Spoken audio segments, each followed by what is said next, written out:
Este é um programa da Igreja Pentecostal Arca do Acordo. Nossos cultos são todos os domingos, às 10 horas da manhã e às quartas-feiras, às 19 horas. Esperamos por vocês. Fique agora com uma palavra abençoada ao seu coração.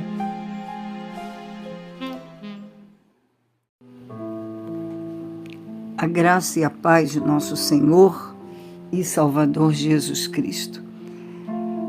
Mais uma live para o nosso deleite espiritual, e eu espero que estas palavras venham penetrar no profundo do teu coração. Queria orar agora com você.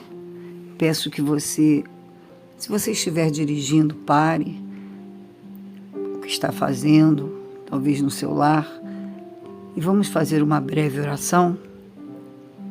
Feche os seus olhos. Pai Celestial, muito obrigado por mais um momento em que a Tua palavra será entoada. Que nesta noite, Senhor, o Senhor alcance os lugares mais longínquos da terra. Que nesta noite, ou talvez as pessoas estão ouvindo durante o dia, não sei, Senhor, não importa. O que importa é que a Tua palavra será entoada. Sê com meus lábios, sê agora com esse momento tão precioso e ilustre. Fala através dos meus lábios, Senhor. Usa-me como instrumento em Tuas mãos. E eu te agradeço em nome de Jesus. Amém. O tema desta noite é sobre família. E eu queria compartilhar com você Lucas capítulo 15, versos de número 11. Lucas capítulo 15, versos de número 11, que diz assim: Jesus continuou, certo homem tinha 2 filhos. O tema desta noite é: invista na sua família e nunca deixe de sonhar. O pai da parábola desta noite, em que estamos lendo essa epístola, o pai desta palavra do filho pródigo, ele enfrenta um problema familiar. Mas o interessante é que ele faz uma leitura positiva. Apesar de estar perdendo, ele não se deixa perder pela perda. E esse, meu querido, é o segredo para vencer em tempo de crise. Não se deixe perder com as perdas que podem acontecer na sua vida.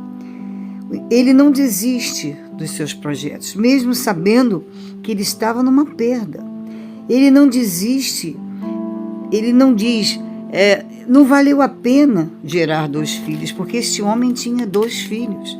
E um deles, um belo dia, resolve pedir a parte da fazenda e ir embora. E aquele pai não desiste daquele filho. Aquele pai, ele não disse em momento algum: não valeu a pena ter filhos, não valeu a pena investir na minha família. Muito pelo contrário. O que nós aprendemos com essa família, primeiro, é que nem tudo na família sai como nós planejamos. Às vezes nós fazemos planos e projetos, mas nem tudo sai como nós queremos. Nem tudo sai como nós planejamos. E é preciso plantar Jesus para que possamos conviver com essa verdade, que nem tudo que planejamos sai como queremos. E se Jesus não estiver conosco, a decepção muitas vezes nos destrói. Eu fico pensando, será que o filho pródigo, se você ler esse capítulo, você vai ver que eram 2 filhos e um simplesmente quis ir embora. E eu fico pensando, será que o filho pródigo tinha mais motivos para se rebelar do que para ficar com o pai em casa? Claro que não. Ele tinha mais motivo para ficar do que se rebelar. Por quê? O pai que esse texto mostra, o pai é Jesus. Simboliza esse pai, simboliza Jesus, descrevendo nesse pai o caráter de Deus. E as Escrituras descrevem e dizem que esse pai tinha novilhos, ele tinha uma casa bonita. Esse garoto, antes de ir pedir a sua fazenda, pedir os seus bens, ele tinha muitas ovelhas, muitos novilhos, ele tinha uma casa para voltar, ele tinha amigos, ele tinha alegria de músicas na sua casa, ele tinha muitos empregados, enfim, ele não tinha motivos para fazer o que fez, dar essa decepção para o pai. Por que às vezes nós investimos tanto na nossa família e não sai como planejamos? Às vezes nós fazemos o melhor, tentamos fazer o melhor, mas as coisas não saem da maneira que nós planejamos. Por melhor que eu faça, isso não anula o direito deles escolherem. Por melhor que você seja, você não pode anular o desejo que eles têm de muitas vezes não fazer aquilo que você sonhou para a vida deles. Por mais que você tenha investido nos seus filhos, eles têm o direito de escolherem aquilo que querem viver. Por melhores que sejamos, não podemos impedir que eles tomem as suas próprias decisões. Segunda coisa que eu vejo nesse texto, que nós devemos sempre fazer o melhor para não sofrer com a dor da culpa, ou até com a do remorso ou do arrependimento.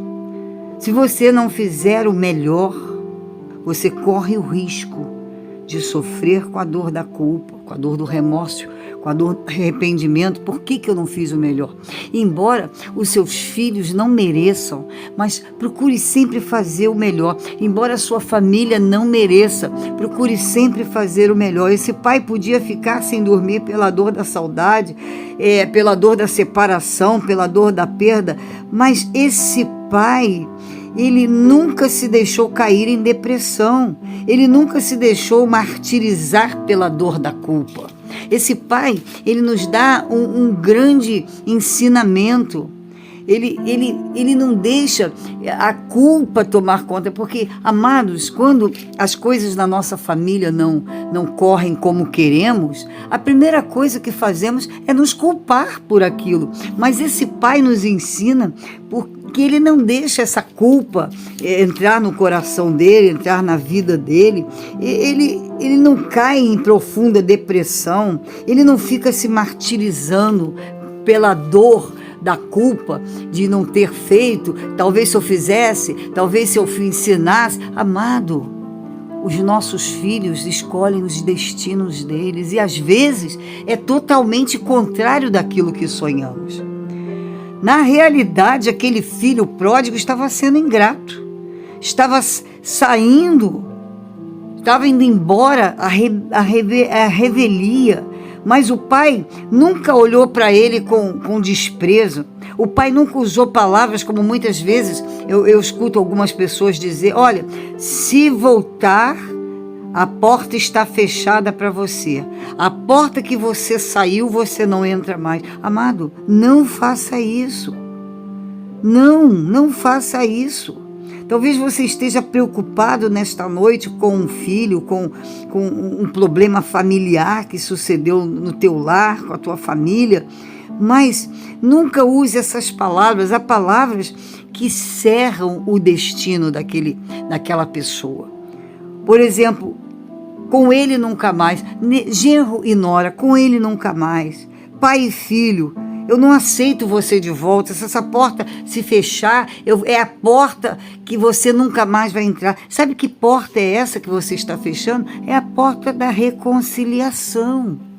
Às vezes é um marido que errou, é uma esposa que errou, e essas palavras tomam conta dos nossos lábios, porque o nosso coração está cheio de angústia, está cheio de tristeza. Aí a gente diz: olha só, com você nunca mais, o casamento acabou, se sair por essa porta não volta mais.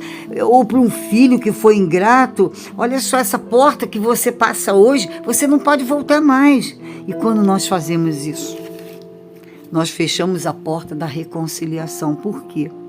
Porque o milagre de Deus, ele vai entrar exatamente por essa porta que você fechou. Se você pensar assim, você está totalmente errado. O que nós devemos dizer é: Jesus, o que tu tens que fazer na minha vida, o que tu tens que fazer na minha família, faça da maneira que o Senhor quer. Esta porta está aberta para o Senhor trabalhar. Se for de voltar, vai voltar. Se não for para voltar, não vai voltar. Mas essa porta da reconciliação vai estar aberta, porque uma coisa eu aprendi com as Escrituras Sagradas: crê no Senhor Jesus e será salvo tu e a tua casa. É nessa porta que muitas vezes a gente fecha para a reconciliação que Jesus entra para fazer o milagre. Outra coisa que eu observei: nunca deixe morrer a esperança da sua família no seu coração. Sem esperança, nós vamos deixar de sonhar. E a nossa casa deve ser cheia de sonhadores. Sonhadores que creem no agir de Deus, sonhadores que vivem pela fé. Nós sonhamos com base na grandiosidade de Deus, desse Deus que a gente serve, desse Deus maravilhoso. Amado, querido, ainda que você esteja totalmente entristecido, decepcionado, volte a sonhar, volte a fazer planos. Essa família está na mão do Senhor, a minha família é presente de Deus, os meus filhos são heranças do Senhor e vai haver milagre na minha casa. Talvez seja uma doença que sobreveio sobre a tua família, vai haver milagres dentro da sua casa. Esse pai não saía da janela. O filho era ingrato, mas esse pai não saía da janela. E sabe o que ele fazia na janela? Ele estava sonhando, ele estava crendo que um dia aquele filho que saiu, ele iria voltar pela porta da reconciliação. Talvez se não seja um filho, mas seja um marido.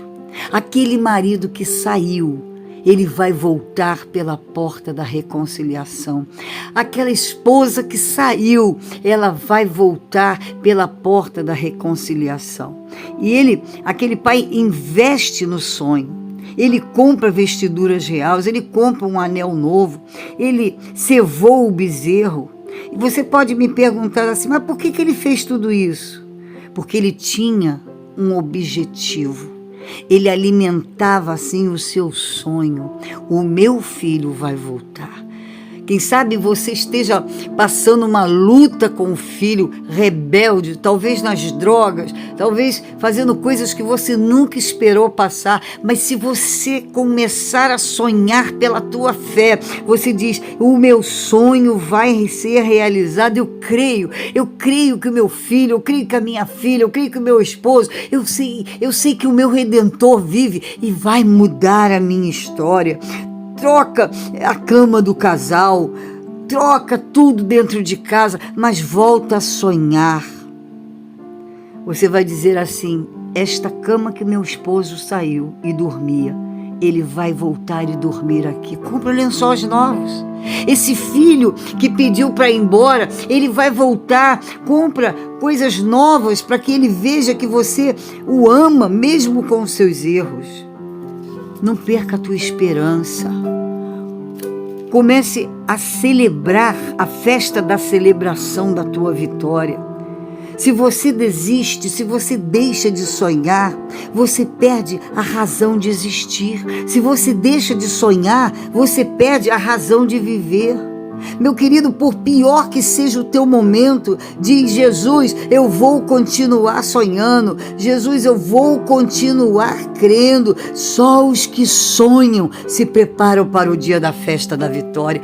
E você tem que sonhar, você tem que projetar na sua família, porque você serve um Deus vivo. Talvez o teu filho esteja dentro das grades de uma prisão, talvez o teu marido esteja com uma amante na rua, talvez a sua esposa diga, eu não quero mais saber de você. Saiba nesta hora, meu amado, saiba nesta hora, crise gera experiência de vida. Se você está passando por isso, hoje você não entende, mas amanhã você vai entender e vai sentir que você, nesse período tão difícil, que talvez para você não fosse nem acabar, ele teve fim, ele teve um ponto final feliz e te deu experiência. Cuidado com as suas decisões em tempos de crise na família.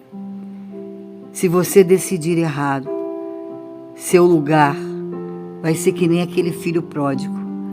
As Escrituras dizem, em Lucas capítulo 15, no versículo, eu vou ler para você aqui no versículo de número 14, depois daquele filho ter gastado tudo, houve naquela terra uma grande fome, e ele começou a padecer necessidades. Então ele foi e se chegou a um dos cidadãos daquela terra, o qual o mandou para o campo cuidar de porcos. Ele desejava encher o seu estômago com as vagens de alfarrobas que os porcos comiam, alfarrobeiras que os porcos comiam, mas infelizmente ninguém lhe dava nada. E é assim que acontece. Talvez aquele filho saiu porque ele acha que o mundo é lindo e não é lindo. Ele não tem experiência. Talvez aquele marido te abandonou porque ele acha que lá fora, nos braços de outra mulher, ele vai ser mais feliz, mas na realidade ele vai chegar à conclusão que ele vai estar comendo arrobas, ele está vivendo mal. E Deus permite essas situações, Deus permitiu essa situação na vida desse filho pródigo. E no versículo 17 diz que então ele, caindo em si, ele disse: puxa, quantos trabalhadores de meu pai têm abundância de pão e eu aqui passo fome. Aí ele tomou uma decisão: eu vou me levantar, eu irei ter com meu pai e lhe direi: pai, pequei contra os céus, contra ti, já não sou digno de chamar-te teu filho. Mas o versículo 20 nos dá uma notícia maravilhosa, que então ele, levantando-se, foi para o seu pai, e quando ele ainda estava de longe, o seu pai o viu e moveu-se de íntima compaixão por ele, e correndo o abraçou e beijou, e disse: puxa, que maravilha, esse meu filho estava morto e agora ele reviveu. Mesmo escutando do filho, no versículo 21, diz que o filho chega para ele e diz: pai, pequei contra os céus e contra a terra, já não sou digno de ser chamado seu filho. Mas aquele pai, ele disse: olha, você vai receber tudo que você deixou para trás, porque agora você está vivo, agora eu tenho você em meus braços. E ali o pai matou um bezerro, o pai deu uma festa, deu um anel novo, roupas novas. É isso que o Pai Celestial quer fazer com você, Labandaracha, é isso que Ele quer fazer na tua vida. Ele quer te dar tudo novo, Ele quer te dar uma esperança nova, Ele quer te dar sonhos novos, Ele quer mudar a sua vida. Mais uma vez eu vou te dizer, muito cuidado com as suas decisões. Se você decidir errado, seu lugar vai ser triste, lugar de frustração, de decepção, de remorso, porque você fechou a porta da reconciliação e não deixou Deus entrar. Porque é por esta porta da reconciliação, do perdão, que Jesus Cristo vai entrar para te dar a grande vitória. E um dia você vai se lembrar e dizer: antes eu não entendia, mas hoje eu entendo o porquê tudo aconteceu. E você que talvez esteja ouvindo essa live e quer tomar uma decisão errada, cuidado, porque você um dia pode dizer assim: eu era feliz e não sabia. Só se dá valor, amado, quando perde. Não desista de orar, não desista de buscar a face do Todo-Poderoso, porque Ele quer abençoar a sua vida. Se até hoje você não conseguiu o gostinho do que é vitória, Deus manda dizer a você: não feche a porta da reconciliação e nem a porta do perdão, porque é através desta porta que Jesus Cristo vai entrar e vai fazer um grande milagre na sua vida. Eu termino dizendo para você: invista na sua família e nunca desista, nunca deixe de sonhar. Deus está contigo nesta hora, Deus está contigo nesta dor, Deus está contigo neste problema. E eu queria orar por você agora. Eu queria colocar em oração a irmã Neide lá da Tijuca, o Bruno daqui da Água Santa, a esposa dele, o Wallace, e tantos outros nesta noite que pediram oração e estão aguardando um toque do Todo-Poderoso. Fecha os teus olhos agora, curva a tua cabeça, vamos falar com Deus. Ó Espírito Santo, aí estão vidas diante da tua face, Senhor. Ah, meu Deus, só tu conheces o problema de cada um. Só tu sabes aquilo que eles necessitam, meu Pai, nesta hora. Só tu conheces o interior, o amargor de alma. Só tu conheces a lágrima contida. Só tu conheces, Senhor, como esta pessoa está sofrendo. Senhor, só tu sabes a decepção que muitas vezes veio sobre esta família. Mas, Pai, a tua palavra diz que Paulo, ele fala que quando ele olhou, ele viu todas as famílias da terra na palma de tuas mãos. E eu te agradeço, meu Deus, porque eu sei que esta pessoa que está orando agora, Pai, essa pessoa desesperançada, amargurada, triste, sem esperança, não quer mais sonhar, já desistiu de lutar, meu Deus, é nesse momento que o Senhor vai fazer o milagre, é nesse momento que o Senhor vai entrar nesse leito de dor, vai tirar essa pessoa que está acamada há tanto tempo, meu Pai, e em nome de Jesus, começa agora, Senhor, a fazer o milagre acontecer. Basta uma lá, basúria, lá, baixeia, de que, mirianda, basta uma palavra tua, Senhor, e tudo se faz novo. Eu te entrego, Pai, essas vidas que pediram oração em tuas mãos. Eu entrego cada família, Pai, que está agora, Senhor, essa voz está entrando, a minha voz está entrando nesse lar. Ai, Espírito Santo, usa a minha voz para abençoar, Senhor, segundo a tua palavra. Que o Senhor venha fazer milagres, que o Senhor venha fazer maravilhas, que o Senhor venha curar, que o Senhor venha libertar. Quantas mães oram por filhos drogados, rebeldes, quantas esposas oram por maridos, quantos maridos oram por esposas. Eu te peço agora, Espírito Santo, muda a sentença dessas vidas.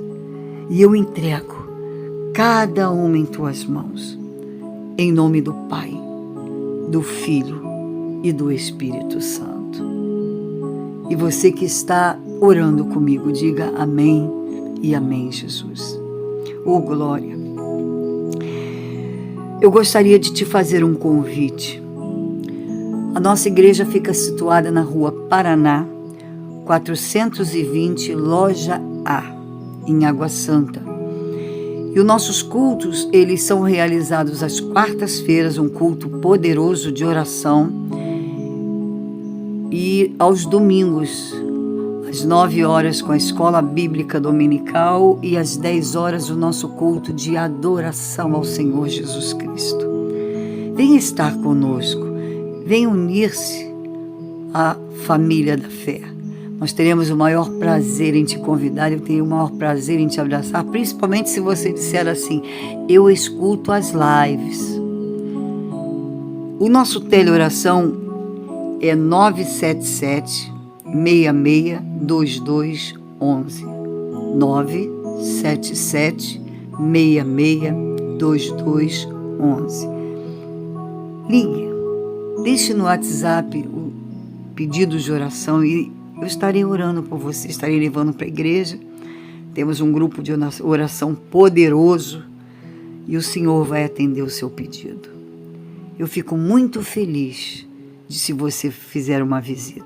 E muito obrigado pela sua companhia, pela sua paciência. E agora, que a graça e o amor de Deus, que as ricas consolações do Espírito Santo estejam sobre a sua vida, não só hoje, mas para sempre. Assim te abençoe, Pai, Filho e Espírito Santo. Até a próxima live, que agora é de 15 em 15 dias, sempre no segundo domingo e no último domingo, no segundo e no quarto domingo do mês. Sempre no segundo e no quarto, quando der 6 horas, domingo, estará a live lá para você ouvir. Deus abençoe a você. E até a próxima. Fique na paz, que Deus te abençoe.